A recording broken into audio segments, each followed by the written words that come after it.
નમસ્કાર.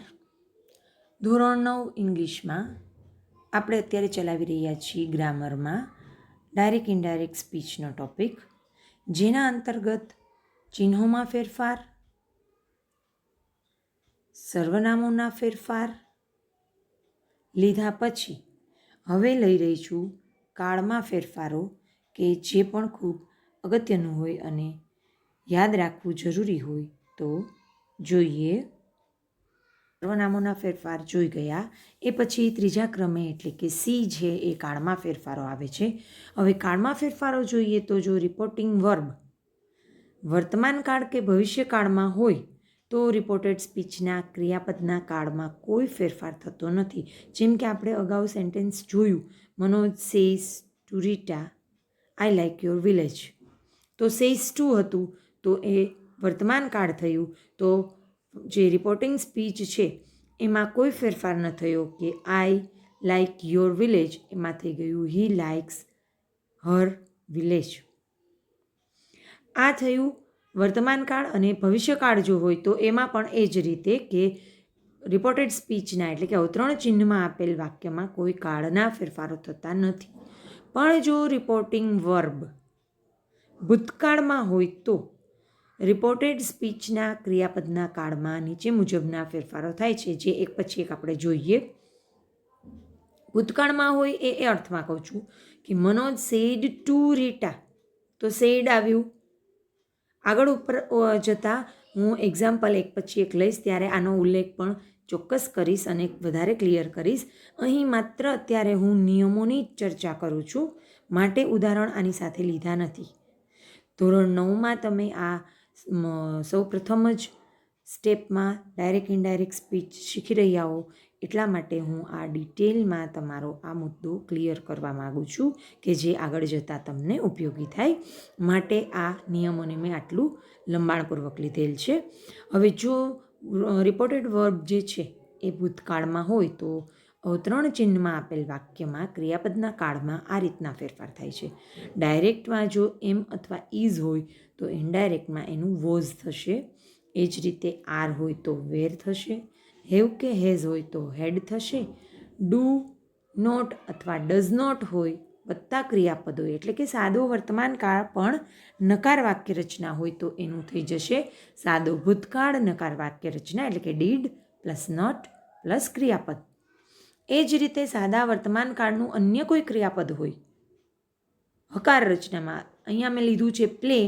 જો પહેલો પુરુષ હશે તો મૂળ ક્રિયાપદ આવશે માટે પ્લે, અને ત્રીજો પુરુષ હશે જો એક વચન તો એ એસ કે ઈએસ વાળું રૂપ આવશે માટે લીધું છે એસ, પ્લેસ.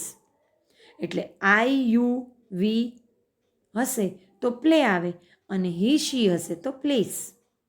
એ રીતે અહીંયા પ્લે અથવા પ્લેસ લીધેલું છે. તો આ બંનેનું ઇનડાયરેક્ટમાં સાદા ભૂતકાળમાં પ્લેડ થઈ જશે. એ જ રીતે આગળ લઉં તો જો સાદો ભૂતકાળનું કોઈ ક્રિયાપદનું રૂપ હોય, અહીંયા પ્લેને જ મેં કન્ટિન્યુ કર્યું છે માટે પ્લેડ હોય તો પૂર્ણ ભૂતકાળનું રૂપ થઈ જશે ઇનડાયરેક્ટમાં હેડ પ્લસ આપેલ ક્રિયાપદનું ભૂતકાળનું રૂપ. એ જ રીતે નકાર વાક્ય રચના જો હોય ભૂતકાળની, ડીડ પ્લસ નોટ પ્લસ ક્રિયાપદ, તો પણ ઇનડાયરેક્ટમાં પૂર્ણ ભૂતકાળ નકાર રચના થઈ જશે. કઈ રીતે? તો હેડ પ્લસ નોટ પ્લસ ક્રિયાપદનું ત્રીજું રૂપ ભૂતકૃદંત. એ જ રીતે આગળ લઉં તો જો ભવિષ્યકાળ હોય ડાયરેક્ટમાં એટલે કે શેલ અથવા વિલ કોઈ પણ હોય એની સાથે ક્રિયાપદનું મૂળરૂપ હોય તો બંને શેલ કે વિલ સહાયકારક ક્રિયાપદનું ઇનડાયરેક્ટમાં વુડ જ થશે અને ક્રિયાપદનું મૂળરૂપ કોઈ પણ અહીંયા હોઈ શકે છે. એટલા માટે કે પ્લેને જ મેં આગળ લીધું છે કન્ટિન્યુઅસ, પણ અહીંયા કોઈ પણ હોઈ શકે છે. રાઇટ, વોક, ટોક, સે, કંઈ પણ.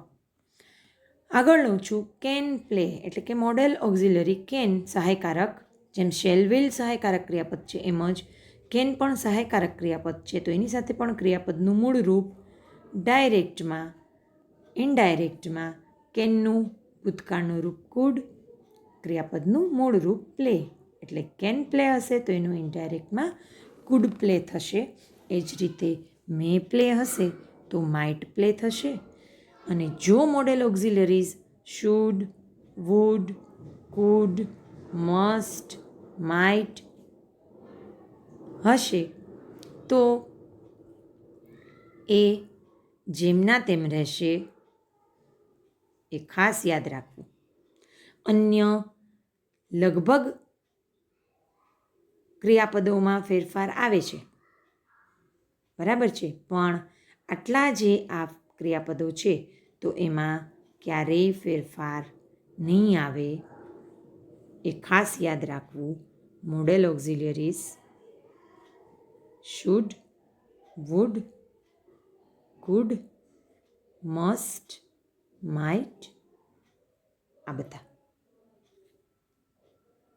એ પછીનો ફેરફાર લઉં તો જે રીતે ABC ચિહ્નોમાં ફેરફાર, સર્વનામોમાં ફેરફાર, ત્રીજો ફેરફાર કાળમાં ફેરફાર, અને હવે પછીનો ચોથો ફેરફાર લઉં છું જે વાક્યમાં અન્ય શબ્દો રૂપે નજીકતા દર્શક શબ્દો હોય તો એ થઈ જશે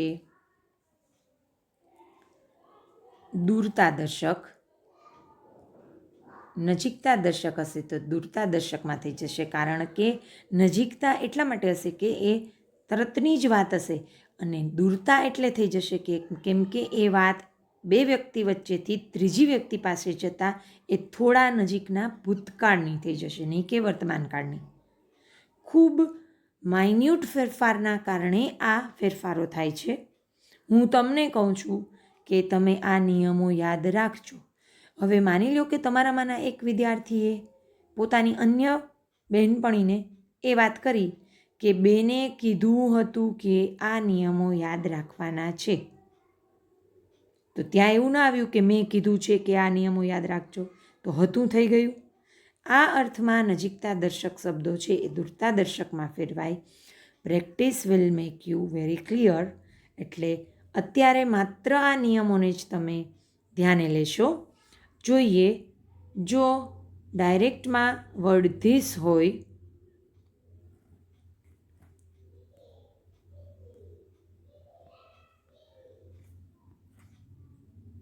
તો એનું થશે ધેટ ઇનડાયરેક્ટમાં.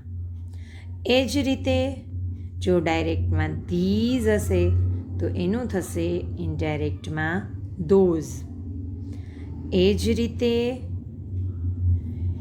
જો હિયર હશે ડાયરેક્ટમાં તો એનું થઈ જશે ઇનડાયરેક્ટમાં ધેર. આ યાદ રાખવાનું છે એટલા માટે કે આ કાયમ માટે આ નિયમ એમનો એમ રહે છે, એમાં ક્યારેય કોઈ ફેર થતો નથી. આગળ લઉં તો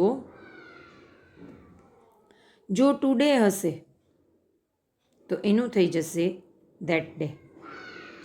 એ જ રીતે જો યસ્ટરડે હશે તો એનું થશે ધ પ્રીવિયસ ડે અથવા ધ ડે બિફોર. બંને સાચા જ છે. જે તમને યાદ રહે અથવા તમને જે અનુકૂળ આવે મહાવરા માટે, તો બંને એના સાચા જ ફેરફારો છે. આગળ લઉં, જો લાસ્ટ સાથે વીક, મંથ કે યર કંઈ પણ હશે તો એનું થઈ જશે ધ પ્રીવિયસ. લાસ્ટનું ધ પ્રીવિયસ અને વીક, મંથ કે યર જેમનું તેમ જોડાશે. લાસ્ટ એટલે ગયું, છેલ્લું. જ્યારે ત્રીજી વ્યક્તિ પાસે જશે ત્યારે આગલું થઈ જશે એટલે કે પ્રીવિયસ. 2019ની સાલમાં જો હું એવી કોઈ વાત કરું ઉદાહરણ તરીકે, તો એ ગયું વર્ષ થયું એટલે લાસ્ટ યર થયું. તમે કોઈને કહેશો તો ધ પ્રીવિયસ યર 2019, કેમ કે અત્યારે ચાલુ કયું છે 2020, બરાબર છે. એ પછીનું લઉં ફેરફાર તો જો ટુમોરો હોય ડાયરેક્ટમાં તો એનું થઈ જશે ટુમોરો મીન્સ આવતીકાલ, તો એનું થઈ જશે ધ નેક્સ્ટ ડે એટલે કે બીજો દિવસ. આજથી પછીનું યસ્ટરડે હશે તો આગલો દિવસ એટલે આજથી ગઈકાલ, તો પાછળનું એટલે આગલું. અને ટુમોરો હશે તો હવે પછીનું, દેટ મીન્સ નેક્સ્ટ ડે. એ જ રીતે બીજું લઉં આગળ તો એગો હશે તો એનું થઈ જશે બિફોર. અગાઉનું આમ હતું તો પહેલાંનું આમ હતું, એ અર્થમાં. અને છેલ્લે લઉં જો તો છે નાવ, કે જે થશે ફેરફાર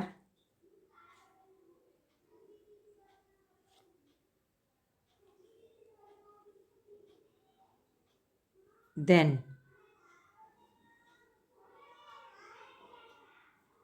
નાવનું થઈ જશે ધેન.